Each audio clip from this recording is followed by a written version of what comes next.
أشهد أن لا إله إلا الله وحده لا شريك له وأشهد أن محمدا عبده ورسوله أما بعد فأعوذ بالله من الشيطان الرجيم بسم الله الرحمن الرحيم الحمد لله رب العالمين الرحمن الرحيم مالك يوم الدين إياك نعبد وإياك نستعين اهدنا الصراط المستقيم صراط الذين أنعمت عليهم غير المغضوب عليهم ولا الضالين.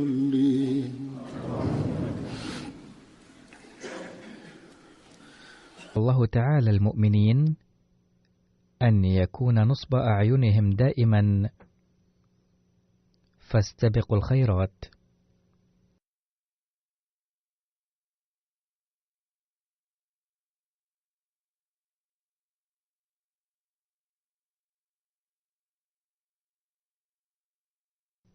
ووصف الله تعالى الذين يكسبون الحسنات أنهم خير خلق الله فقال: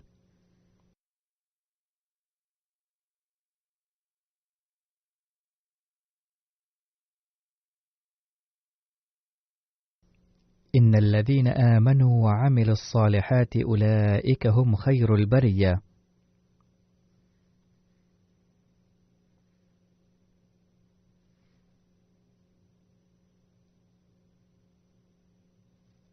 يقول المسيح الموعود عليه السلام في شرح هذه الآية بإيجاز أن على الإنسان أن يؤدي واجبه ويتقدم في الأعمال الصالحة.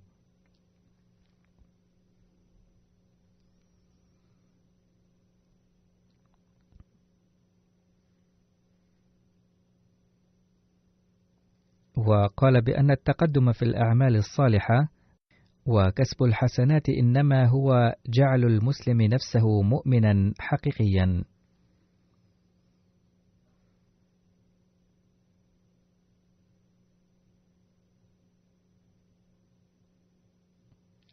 لذا علينا أن نسعى جاهدين دائما لنيل هذا الهدف.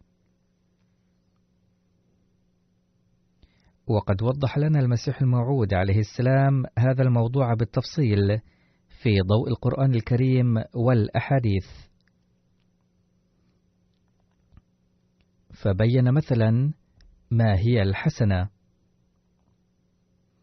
وكيف يمكن كسب الحسنة الحقيقية، ولماذا كان الإيمان بالله تعالى ضروريا لكسب الحسنة الحقيقية.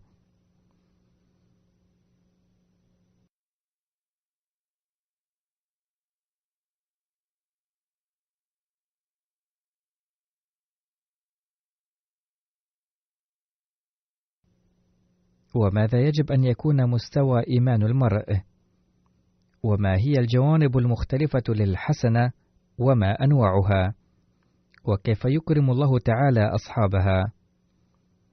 وبين عليه السلام أيضا أن كسب الأعمال المشروعة في حد الاعتدال أيضا حسنة.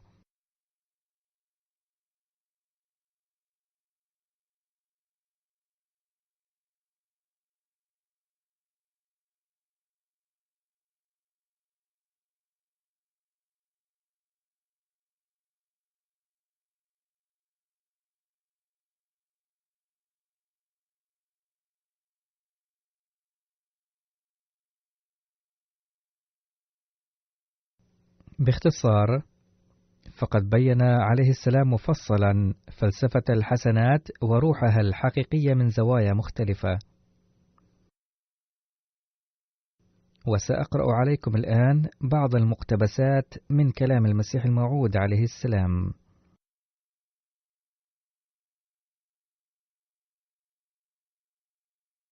فيقول موضحا ما هي الحسنة، وأن حسنة بسيطة في الظاهر تكسب الإنسان رضا الله تعالى.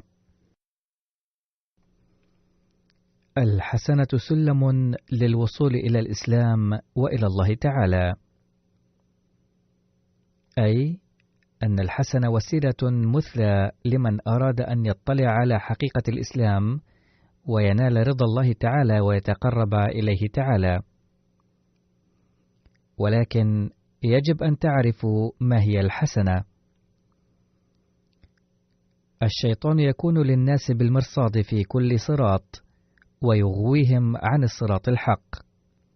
فمثلا يطبخ أحيانا في بيت غني ليلا طعام بكمية أكبر من الضرورة، فيبقى شيء من الطعام، فلا يأكل الغني في اليوم التالي طعاما بائتا.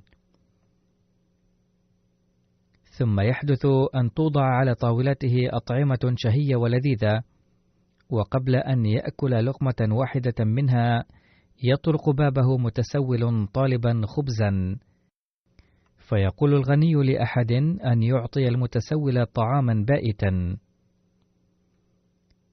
مع أن طعاما طازجا يكون موجودا أمامه.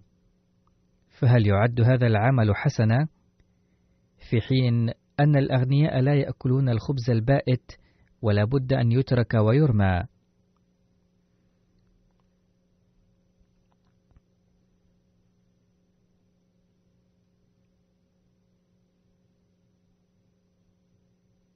يقول الله تعالى: ويطعمون الطعام على حبه مسكينا ويتيما وأسيرا. وليكن معلوما أن الطعام يطلق على الأكلة المرضية حصرا، أي على الطعام اللذيذ والمرغوب فيه، ولا يطلق على ما كان عفنا وبائتا.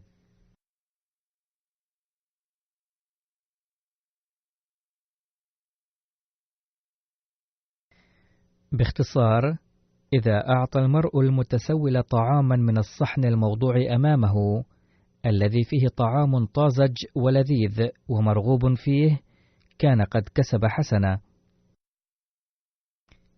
إذا كان الطعام الطازج واللذيذ بين أيديكم ولم تبدأوا بأكله، ويأتيكم شخص فقير سائلا وطالبا الطعام، فإذا أعطيتموه من هذا الطعام الطازج فهذه حسنة. وليس البر أن تأكلوا طعاما لذيذا وشهيا وتقول لأهل بيتكم أن يعطوا المتسول خبزا بائتا. فإذا تعمق المرء في كل أمر على هذا النحو، عندها فقط يمكنه أن ينال الحسنة الحقيقية. فعلينا أن نسعى جاهدين لكسب تلك الحسنة الحقيقية، ولكن كيف يمكن كسبها؟ فليكن معلوما أنه لا يمكن كسبها إلا بالإيمان الكامل بالله تعالى.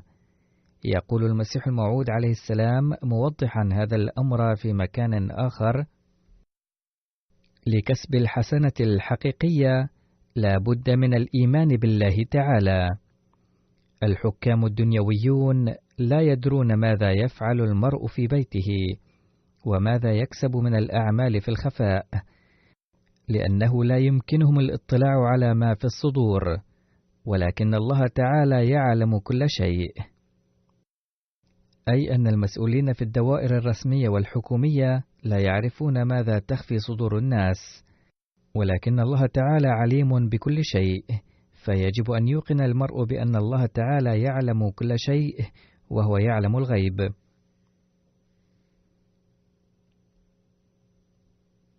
يقول المسيح الموعود عليه السلام: قد يقر أحد بالحسنة بلسانه، ولكنه لا يخاف مؤاخذة الله على ما في قلبه.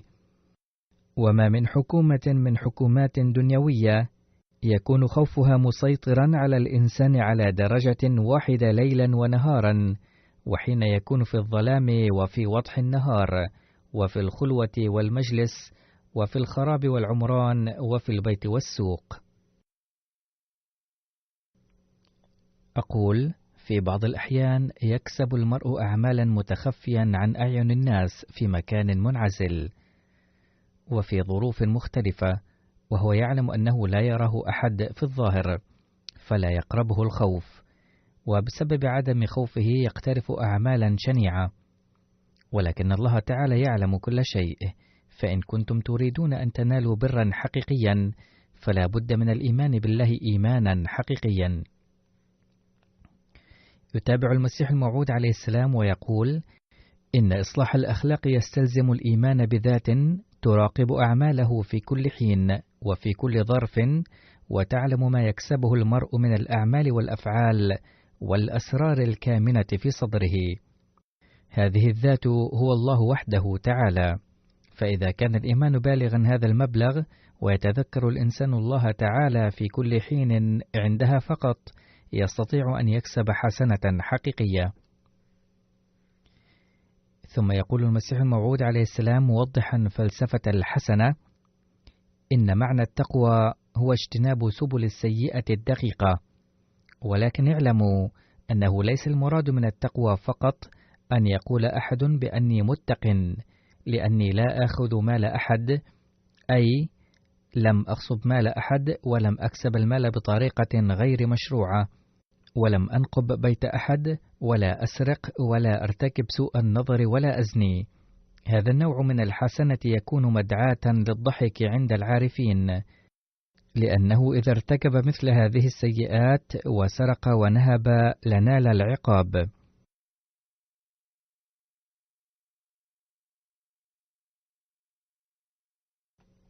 فهذه الأمور ليست حسنة جديرة بالتقدير في نظر العارفين، بل الحسنة الأصلية والحقيقية هي أن يختم المرء البشر ويبدي الصدق والوفاء الكاملين في سبيل الله، ويكون مستعدا للتضحية بنفسه في سبيله تعالى. لذلك قال الله تعالى: إن الله مع الذين اتقوا والذين هم محسنون.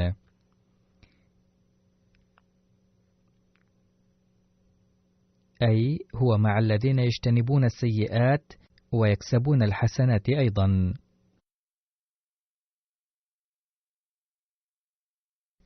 اعلموا أن اجتناب السيئة وحده ليس فضيلة ما لم يكسب المرء الحسنات أيضا. قد يكون هناك أناس كثيرون لم يزنوا قط، ولم يسفكوا دما، ولم يسرقوا، ولم ينهبوا قط، ولكنهم مع ذلك لم يبدوا نموذج صدق ووفاء في سبيل الله، ولم يخدموا البشرية.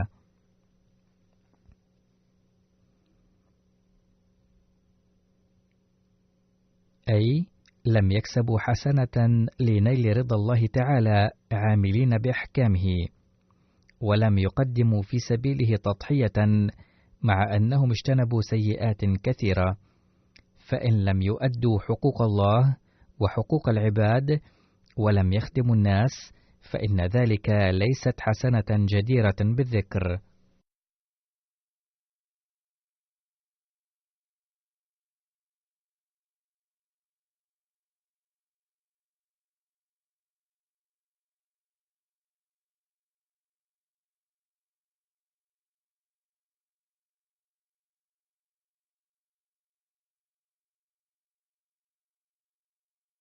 فالجاهل من يقدم هذه الأمور ويعد صاحبها من الصالحين، لأن هذه الأمور تمثل سلوكا سيئا فقط، فلا يدخل المرء في زمرة الأولياء بسببها فقط.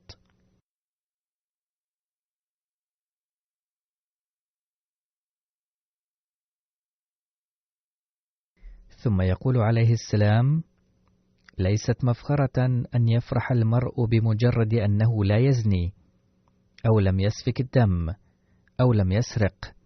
هل من الفضيلة أن يفتخر المرء باجتنابه السيئات؟ لأنه يعلم أنه لو سرق لقطعت يده، أو زج به بالسجن بحسب القانون. أي اجتنابه السرقة ليست فضيلة، بل يتجنبها خشية بطش القانون.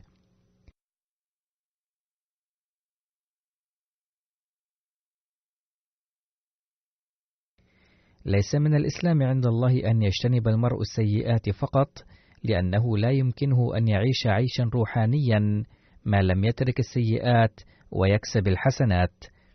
الحسنات بمنزلة الغذاء، وكما لا يمكن لأحد أن يعيش بغير الطعام، كذلك لا فائدة إن لم يكسب الحسنة.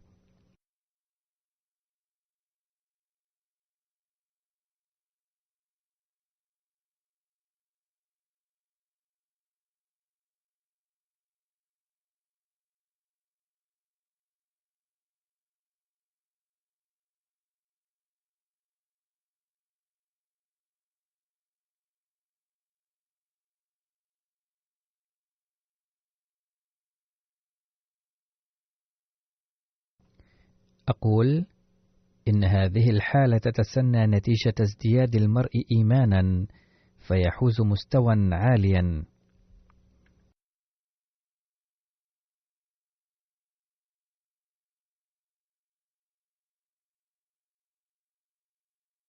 ولكن لا يمكن للإنسان أن يحوز هذا المستوى ما لم يكن ظاهره وباطنه سيئا.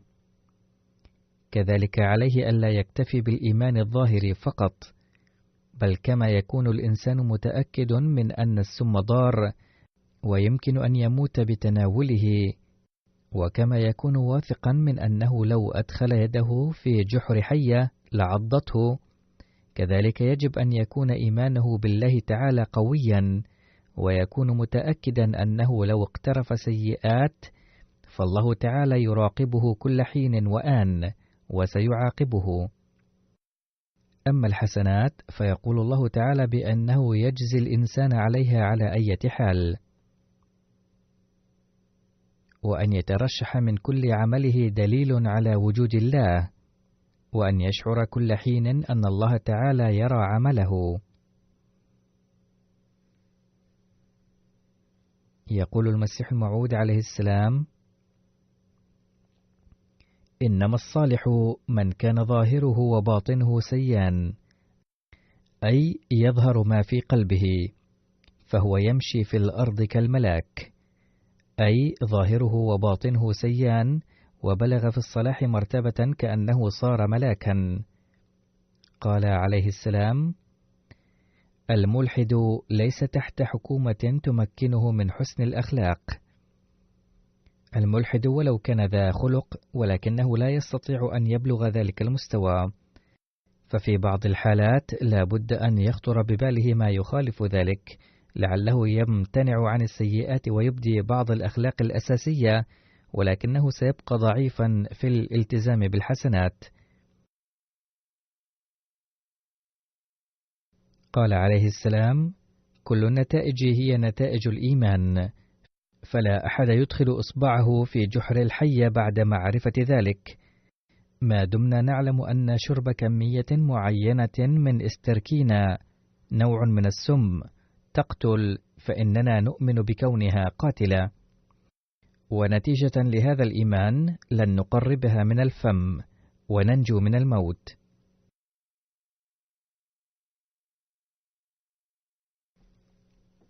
يقول عليه السلام موضحا قوة الإيمان: اعلموا يقينا أن أساس كل طهارة وبر هو الإيمان بالله تعالى، فقدر ما يكون إيمان المرء بالله ضعيفا يحدث في أعماله الصالحة ضعف وهوان، لكن حين يكون الإيمان قويا ويوقن بالله بجميع صفاته الكاملة يحدث في أعماله تغيرات غريبة.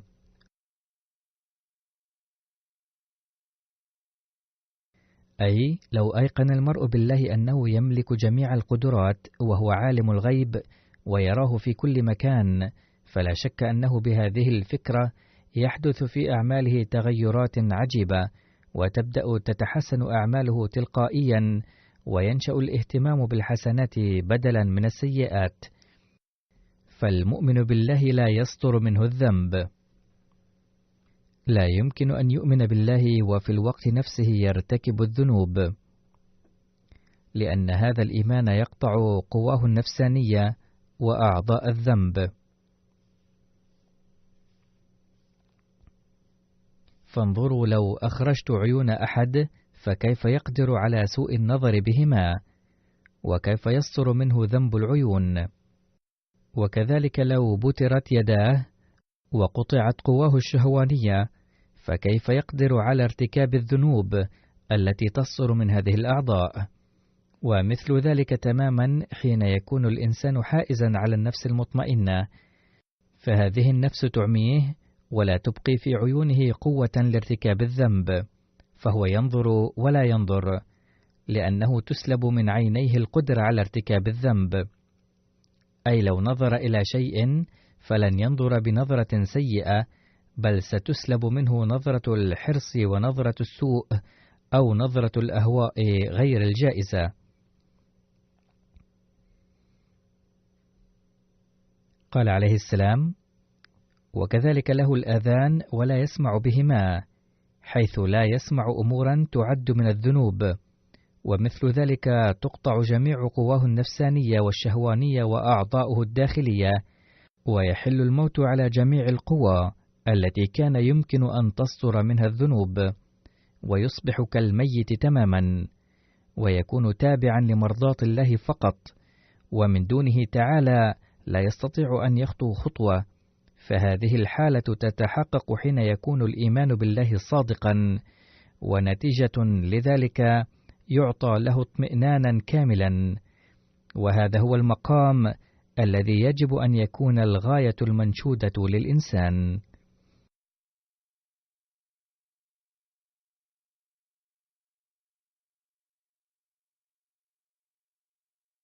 أي يجب أن يكون هدفنا ومطمح نظرنا أن نخرج كل قذارة من أذهاننا ونحمي منها أعيننا وآذاننا.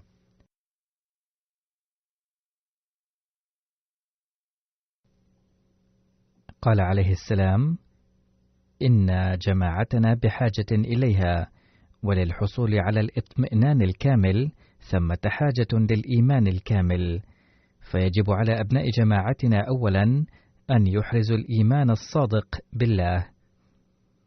هذا هو الهدف الذي أعطانا إياه حضرته عليه السلام، أن نحرز الإيمان الحقيقي الذي سيتسبب في الأعمال الصالحة، وحينها سنعد في حزب الله الذين يستبقون الخيرات، ونحسب في خير البرية.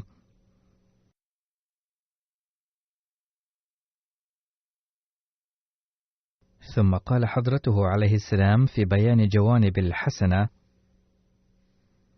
هناك أمران ضروريان للإنسان، وهما أن يتجنب الشر ويسرع نحو كسب الحسنة. للحسنة جانبان، أحدهما ترك الشر، والثاني إفاضة الخير.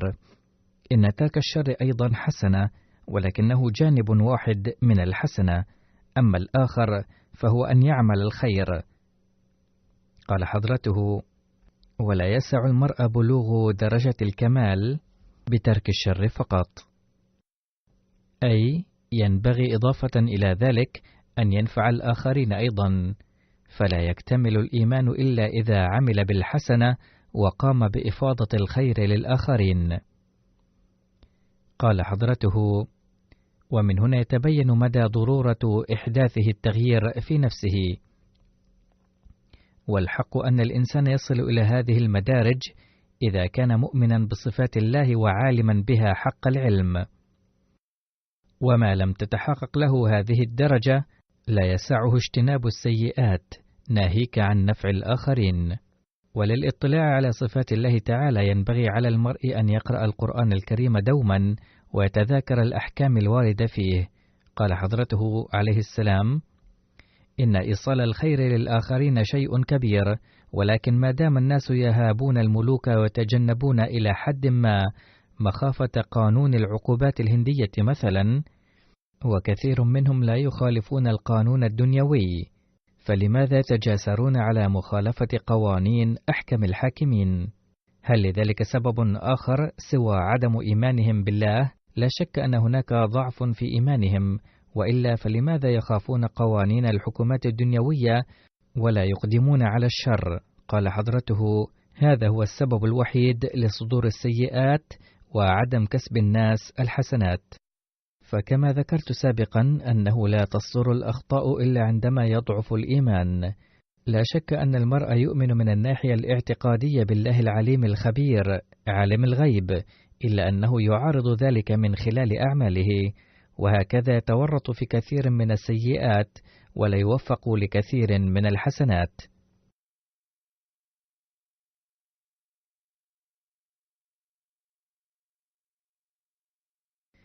ثم يوضح حضرته ضرورة تجنب السيئات بعد الإيمان الكامل بالله تعالى، فيقول: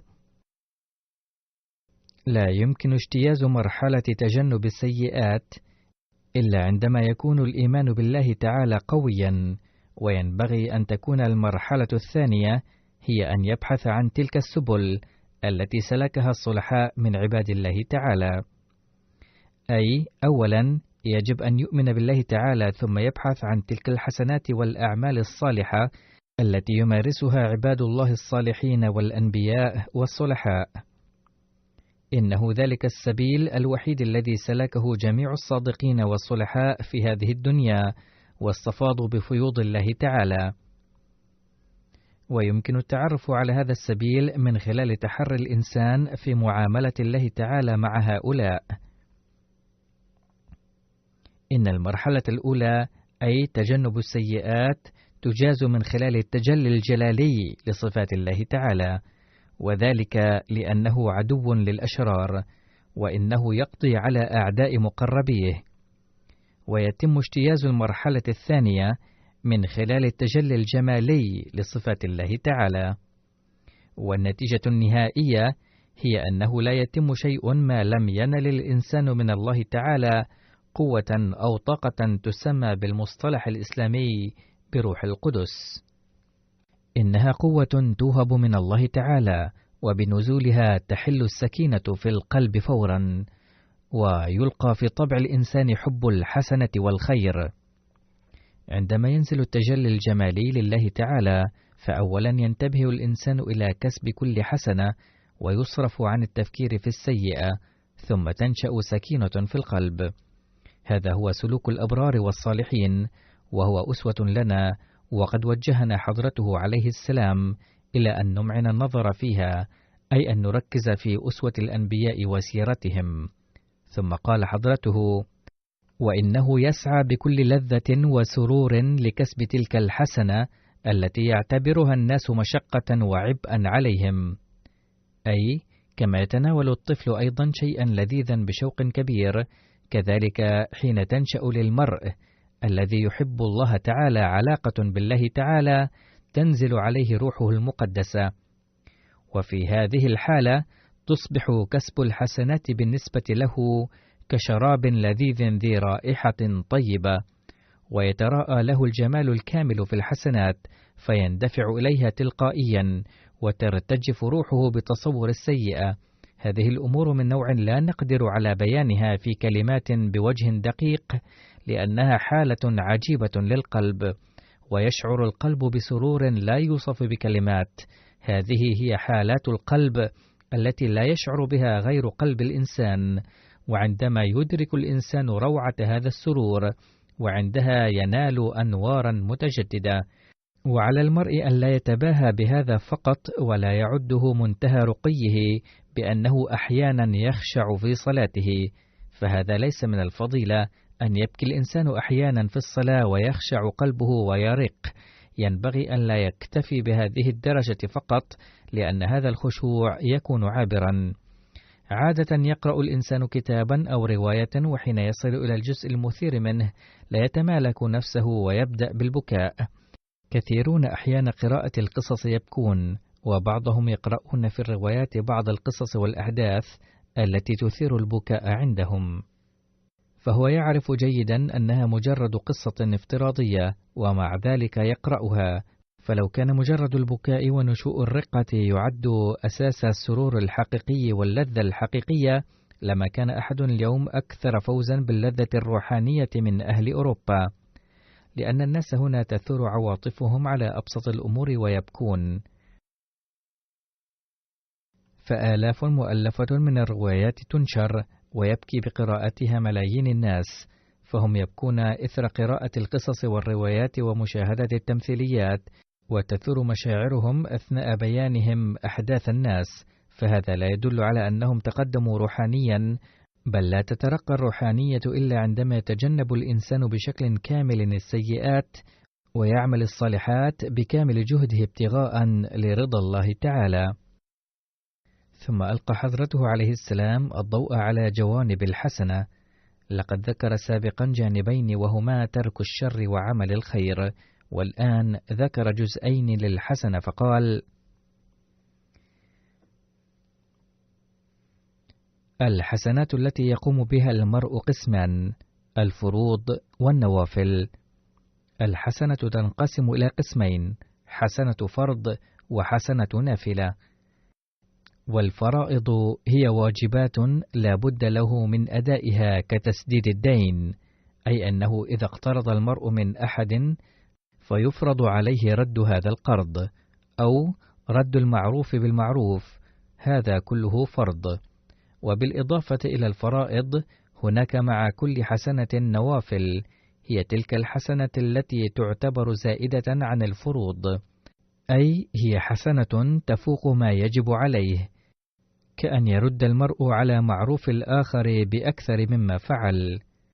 إن أحسن إليه أحد فينبغي أن يحسن إليه أكثر ويرد إليه الخير بأكثر مما فعله الأول، وهذه الزيادة تعتبر نافلة، والنوافل متممات للفرائض ومكملاتها. ثم يذكر حضرته حديثا فيقول: ورد في الحديث أن فرائض أولياء الله الدينية تكتمل بالنوافل، وعلى سبيل المثال إنهم يخرجون الصدقات بالإضافة إلى الزكاة، ويصبح الله تعالى وليا لمثل هؤلاء، حتى يقول الله تعالى إن هذه الولاية والصداقة تتوثق وتصل إلى درجة أنه تعالى يصبح يدهم ورجلهم وحتى لسانهم الذي يتكلمون به.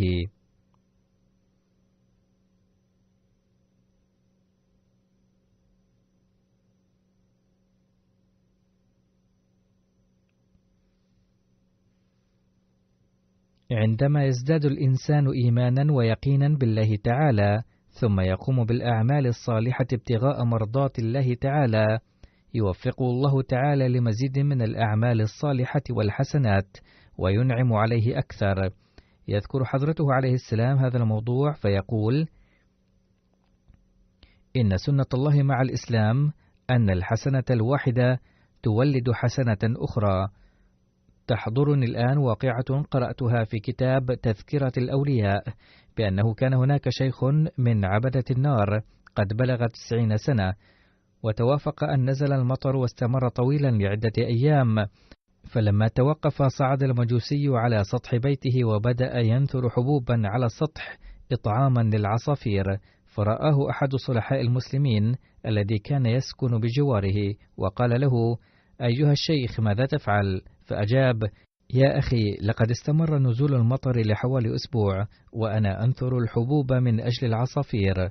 قال الصالح: عبثا تقوم به، لأنك لن تستفيد بعملك هذا بشيء، لأنك كافر، فأنى لك أن تثاب على ذلك؟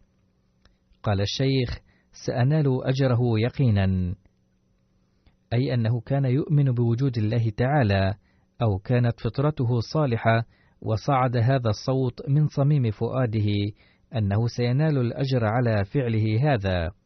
يقول الرجل الصالح: أنني ذهبت للحج فرأيت الشيخ من بعيد يطوف بالكعبة، أي ذلك الشيخ من عبدة النار الذي كان ينثر الحبوب من أجل العصافير كان يطوف بالكعبة أثناء الحج.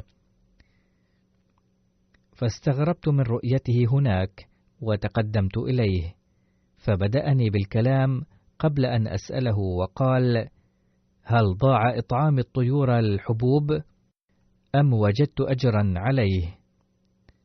أي إن الحج الذي أقوم به الآن بعد أن أسلمت كل ذلك أجر نلته بسبب إطعامي للطيور الحبوب. هكذا ينعم الله تعالى على الإنسان. ثم يقول حضرته: فينبغي أن نفكر الآن كيف أن الله تعالى لم يضع أجر حسنة عملها رجل كافر، فهل يضيع أجور حسنات المسلمين؟ تحضرني الآن قصة صحابي قال: يا رسول الله صلى الله عليه وسلم، لقد أخرجت في أيام الكفر صدقات كثيرة، فهل أثاب عليها؟ أي كنت أتصدق كثيرا أيام كفري وأسعى لكسب الحسنات، فهل لي أجر عليها؟ فقال صلى الله عليه وسلم: إن صدقاتك تلك هي التي تسببت في إسلامك. ثم يتحدث حضرته عليه السلام عن ضرورة الاعتدال حتى في الأمور المشروعة لأنه الحسنة بعينها، فيقول: أصل الحسنة هو ألا ينهمك المرء في ملذات الدنيا وشهواتها المشروعة أيضا أكثر من حد الاعتدال. لم يحرم الله تعالى الأكل والشرب، ولكن الناس جعلوا الأكل والشرب شغلهم الشاغل ليل نهار وقدموه على الدين، وإلا فإن الهدف من متع الدنيا هو ألا ينحف فرس النفس الذي يجري في طريق الدنيا.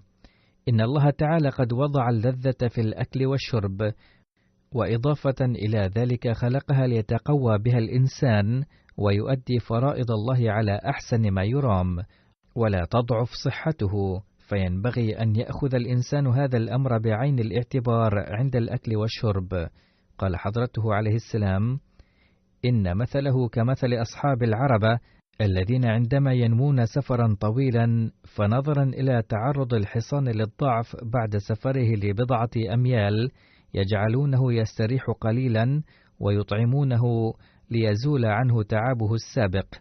إذن هذا هو مثال حظ الدنيا الذي أخذه الأنبياء. إن الأنبياء أيضا يأكلون ويشربون من هذه الأشياء الدنيوية ويحظون بالسكينة والطمأنينة باستخدامها، مثلا يتزوجون وينجبون ويأكلون ويشربون، وهكذا يستخدمون جميع الأشياء الدنيوية.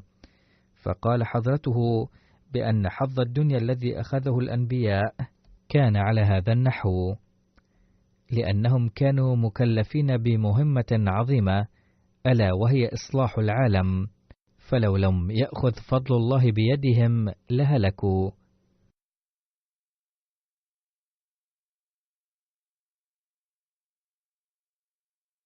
فكما أن صاحب العربة يطعم حصانه ويشربه ليحافظ على نشاطه، كذلك الأنبياء فإنهم إذا أكلوا وشربوا واستخدموا الأشياء الطيبة فإنما ليتوجهوا إلى إصلاح الدنيا بنشاط أكثر.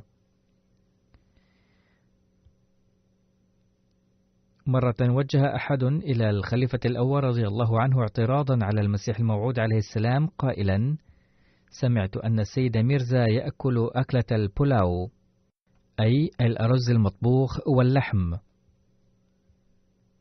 فرد عليه الخليفة الأول فقال: لم أقرأ في القرآن الكريم ولا في الحديث الشريف أنه لا يجوز للأنبياء أن يأكلوا طعاما طيبا، فما المانع في أن حضرته يأكل أكلة البولاو؟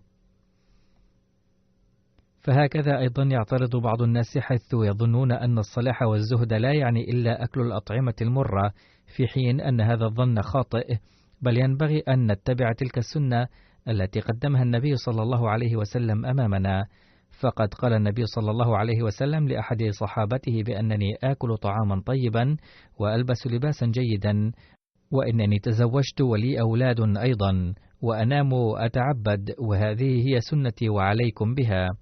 على أي حال، يقول المسيح الموعود عليه السلام: لم يكن من عادة الأنبياء أن ينهمكوا في ملذات الدنيا. لا شك أن الانهماك سم. الإنسان سيء السلوك يفعل ما يشاء ويأكل ما يشاء، ولكن لو فعل الصالح كذلك لما فتحت عليه سبل الله. إن الطالح من الناس يأكل ويشرب ويعمل جل أعماله من أجل الدنيا، ولكن الصالح لا يفعل ذلك، لأنه لو فعل ذلك لما فتحت عليه سبل الله تعالى. قال حضرته: الذي يخطو في سبيل الله يهتم به الله حتما. يقول الله تعالى: اعدلوا هو أقرب للتقوى.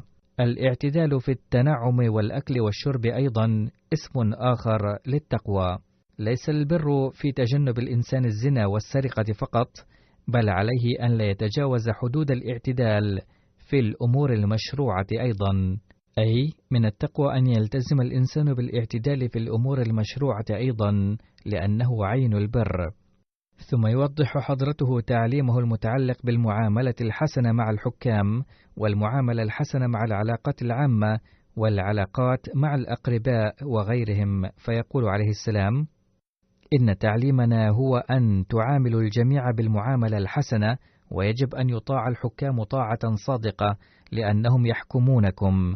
لا بد من طاعة الحكومة، ولا سيما إذا كانت تؤدي واجباتها اتجاه مواطنيها على أحسن ما يرام. والأرواح والأموال مصونة بسببها، ويجب أن تكون المعاملة مع الأقارب أيضا حسنة، لأن لهم أيضا حقوقا. أما الذين ليسوا أتقياء وهم متورطون في البدعات والشرك ويعارضوننا، يجب ألا تصلوا وراءهم، ولكن يجب أن تعاملوهم معاملة حسنة حتما. ولكن لا تعني المعاملة الحسنة أن تصلوا وراء معارضين الذين يصدرون ضدنا فتاوى كثيرة وهم متورطون في البدعات، بل ينبغي ألا تصلوا وراءهم. قال حضرته: ولكن يجب أن تعاملوهم معاملة حسنة حتما. لابد أن نحسن إليهم مهما كانت معارضتهم شديدة لنا. إن مبدأنا هو أن أحسنوا إلى الجميع، والذي لا يستطيع أن يحسن إلى أحد في الدنيا فأي أجر يتوقعه في الآخرة. يجب على المرء أن يفكر لخير الجميع، غير أنه ينبغي توخي الحذر في الأمور الدينية. كما أن الطبيب يشخص مرض كل مريض سواء أكان هندوسيا أو مسيحيا ويعالجهم، كذلك يجب مراعاة مبادئ عامة في الإحسان إلى الآخرين.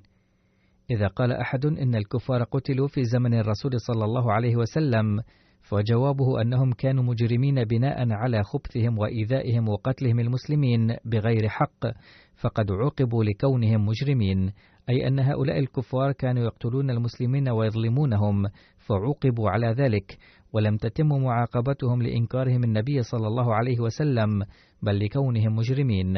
إذا كان الإنكار متسما ببساطة ولم يرافقه الخبث والإيذاء، لن يجلب العذاب في هذه الدنيا. إلى أي مدى ينبغي أن نوسع دائرة البر والخير؟ يقول حضرته عن ذلك: تذكروا أن نطاق المواساة في رأيي واسع جدا، وعليكم ألا تستثنوا أي قوم أو فرد منه. إنني لا أقول كالجاهلين في هذا العصر بأن عليكم أن تحصروا مواساتكم وتعاطفكم بالمسلمين فحسب، بل أقول إن عليكم أن تكونوا متعاطفين مع جميع خلق الله تعالى، بغض النظر عما كانوا هندوسا أو مسلمين أو غيرهم.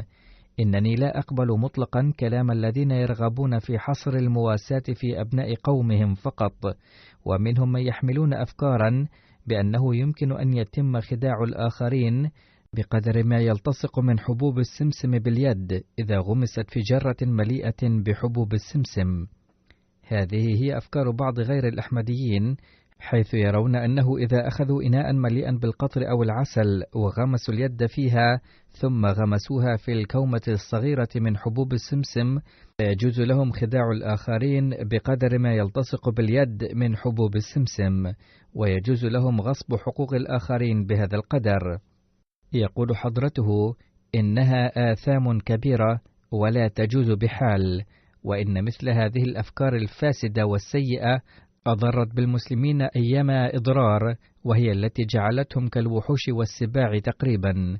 هذه هي حالة المسلمين اليوم، ولكن أنصحكم مرة بعد أخرى ألا تضيقوا دائرة مواساتكم، بل اعملوا في سبيل المواساة بالتعليم الذي أعطاه الله تعالى، أي إن الله يأمر بالعدل والإحسان وإيتاء ذي القربى، أي كونوا عادلين أولا عند القيام بالحسنة، وأحسنوا إلى من أحسن إليكم. والدرجة الثانية هي أن تحسنوا إليه أكثر مما أحسن إليكم، وهذا إحسان. ومع أن درجة الإحسان أعلى من العدل وهو حسنة كبيرة، ولكن من الممكن أن يمن المحسن بإحسانه في وقت من الأوقات. وفوق هاتين الدرجتين هناك درجة، وهي أن يحسن المرء بحب ذاتي لا تشوبه شائبة المن، كما تربي الأم ولدها ولا تطمع في ذلك بأدنى أجر أو إنعام، بل تتحلى بحماس طبيعي وبسببه تضحي بكل راحتها وسعادتها من أجل ولدها، لدرجة لو أمرها ملك أن لا ترضع ولدها وإن هلك الولد نتيجة لذلك لن تعاقب قط. فهل تسر الأم بسماع ذلك وستعمل به؟ كلا، بل تسخط على الملك على إصداره مثل هذا الأمر. فيجب أن تبلغ الحسنة مرتبة طبيعية، لأنه عندما يبلغ الشيء في تقدمه مرتبة كماله الطبيعي عندها يصبح كاملا. إذن يجب أن يخطر ببالنا إحراز الحسنات كل حين وآن. فقال حضرته إن مواساة بني البشر بحماس طبيعي يسمى إيتاء ذي القربى، ولقد أراد الله تعالى من هذا الترتيب أنكم إذا كنتم تريدون أن تصبحوا صلحاء كملا فيجب أن توصلوا حسناتكم إلى درجة إيتاء ذي القربى، أي إلى درجة طبيعية. فما دام أي أمر لا يرتقي تدريجيا إلى مركزه الطبيعي لا يتحقق الكمال. فقال حضرته عليه السلام: تذكروا أن الله يحب الحسنة كثيرا ويحب المواساة لخلقه، فلو كان يحب السيئة لأوصى بارتكاب السيئة، لكن الله تعالى أرفع من ذلك سبحانه وتعالى شأنه. وفقنا الله تعالى لأن نحرز الحسنات ابتغاء مرضات الله تعالى وننال هدف فاستبقوا الخيرات الذي حدده لنا. بعد الصلاة سأصلي على بعض المرحومين جنازة الغائب، أولها للداعية الإسلامي الأحمدي حامد مقصود عاطف المحترم، ابن الأستاذ البروفيسور مسعود أحمد عاطف المحترم، فقد توفي إثر الفشل الكلوي في 22 من أكتوبر في مستشفى طاهر للأمراض القلب بربوة عن عمر يناهز 48 سنة. إنا لله وإنا إليه راجعون. كان المرحوم حفيد حضرة عبد الرحيم درد المحترم من قبل الأم، الذي كان من صحابة المسيح الموعود عليه السلام.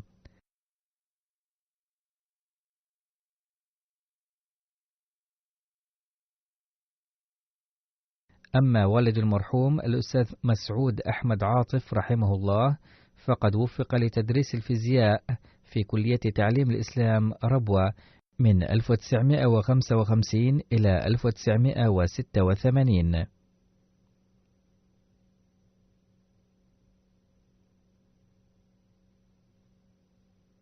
تلقى المرحوم حامد مقصود الدراسة الابتدائية في ربوة، وبعد الثانوية كان يريد أن يتوظف في الجيش، ثم تخلى عن الكلية بناء على رؤية، ووقف حياته وسجل في الجامعة الأحمدية، وتخرج حاملا شهادة شاهد في 1991، وبدأ خدمة الجماعة كداعية.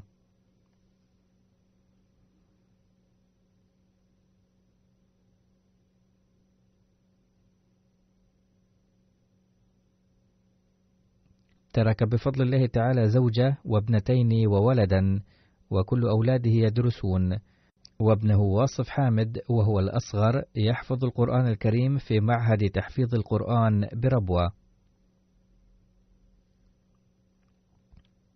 بعد التخرج عين المرحوم مربيا أول الأمر في مدن مختلفة في باكستان، وبعد ذلك درس اللغة الفرنسية في جامعة نمل في إسلام آباد.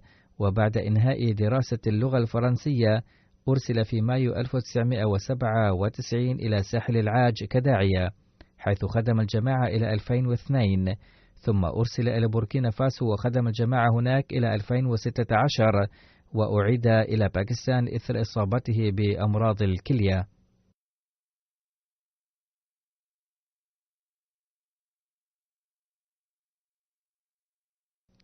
تقول زوجته: حين أرسلت إلى ساحل العاج علمني ببذل الجهود الكبيرة اللغة الفرنسية ليتسهل علي معاملة الناس يوميا، وأتمكن من إنجاز الشؤون اليومية بسهولة، وأكون مساعدة في تربية لجنة إماء الله. لقد كتب معظم من أرسلوا التعازي أن المرحوم كان فرحا مرحا وخفيف الظل وعديم التكلف، وكان ذكيا، كما كان مزوحا أيضا، وفي الوقت نفسه كان يحترم الكبار والزملاء أيضا. كان مطواعا ومستجيبا دوما، وكان عفيف النفس. رفعه الله درجات، وألهم أولاده الصبر والسلوان، ووفقهم لمواصلة حسناته.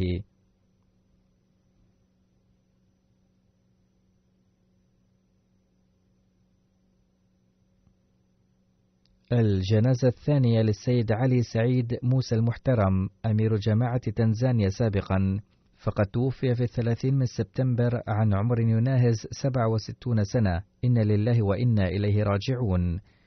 كان من مواليد 1950 في جاتاندي، تنزانيا.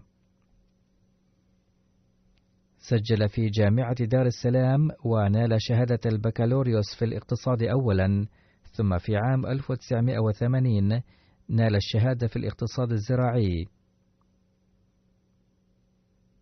شغل عدة مناصب حكومية.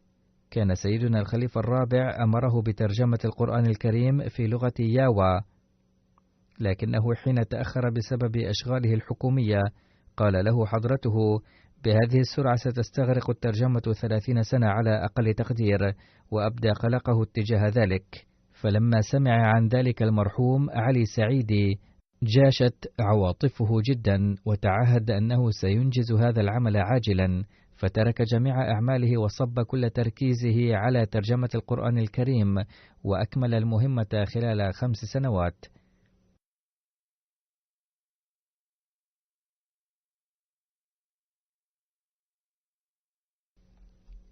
في 2006 عين أميرا لجماعة تنزانيا، وكانت جماعات بوروندي وموزمبيق وملاوي أيضا تتبع تنزانيا.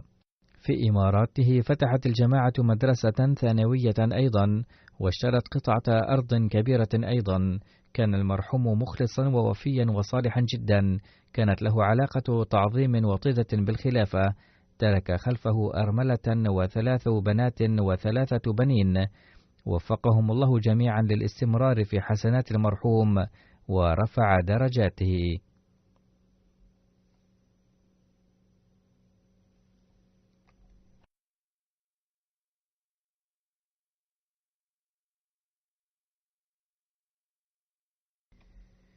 الجنازة الثالثة لنصرة بيغم صادق المحترمة من غرمولة وركان، المقيمة حاليا في ربوة، فقد توفيت في الليلة بين 16 و17 من أكتوبر في مستشفى طاهر لأمراض القلب بربوة.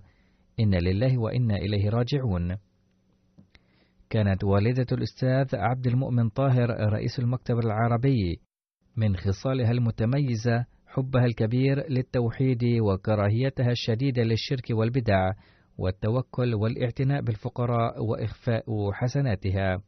كما كانت متواضعة جدا. كان جدها حضرة مية عطاء الله المحترم من صحابة المسيح الموعود عليه السلام، وكان بايع بدعوة الصحابي الجليل مولانا برهان الدين رضي الله عنه بالوصول إلى قاديان.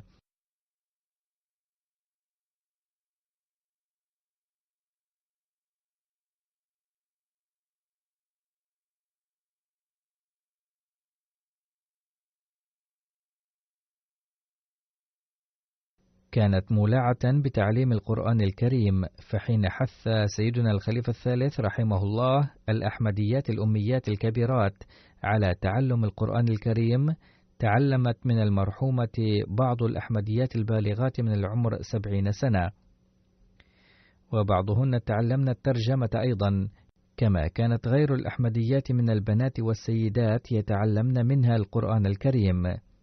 كثير من الفتيات الأحمديات تعلمن منها القراءة والكتابة من خلال قراءة كتب منهاج لجنة إماء الله منها. كانت مشغوفة بقراءة كتب سيدنا المسيح الموعود عليه السلام، وقد حفظت قصائد كثيرة، كما حفظت أبياتا مختلفة كثيرة من قصائد المسيح الموعود عليه السلام والمصلح الموعود رضي الله عنه، والسيدة نواب مبارك بيغم رضي الله عنها. كتب عنها ابنها أنها كانت تردد عادة قصيدة آمين محمود من نظم المسيح الموعود عليه السلام بحرقة، وكانت تدمع عيناها. لقد كافحت البدع في قريتها كثيرا، فضعيفات الإيمان اللاتي كن يلجأن إلى التمائم قد خلصتهن منها ونصحتهن بإحراز الإيمان الصحيح. كانت تصلي بخشوع وتداوم على قراءة القرآن الكريم، كما كانت قد انخرطت في نظام الوصية.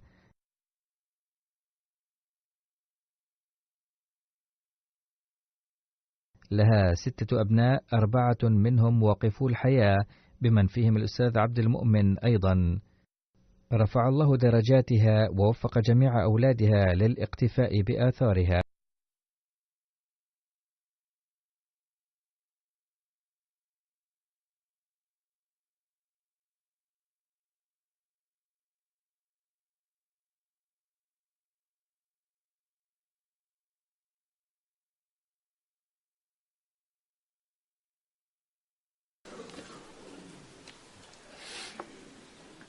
الحمد لله نحمده الحمد لله نحمده ونستعينه ونستغفره ونؤمن به ونتوكل عليه ونعوذ بالله من شرور أنفسنا ومن سيئات أعمالنا من يهده الله فلا مضل له ومن يضلل فلا هادي له ونشهد أن لا إله إلا الله ونشهد أن محمدا عبده ورسوله عباد الله رحمكم الله إن الله يأمر بالعدل والإحسان وإيتاء ذي القربى وينهى عن الفحشاء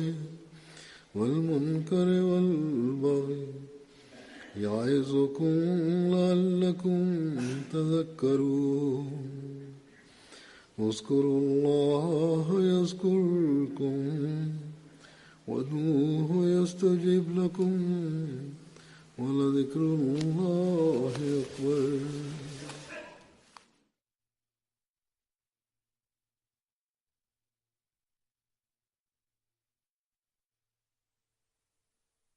اللهم صل على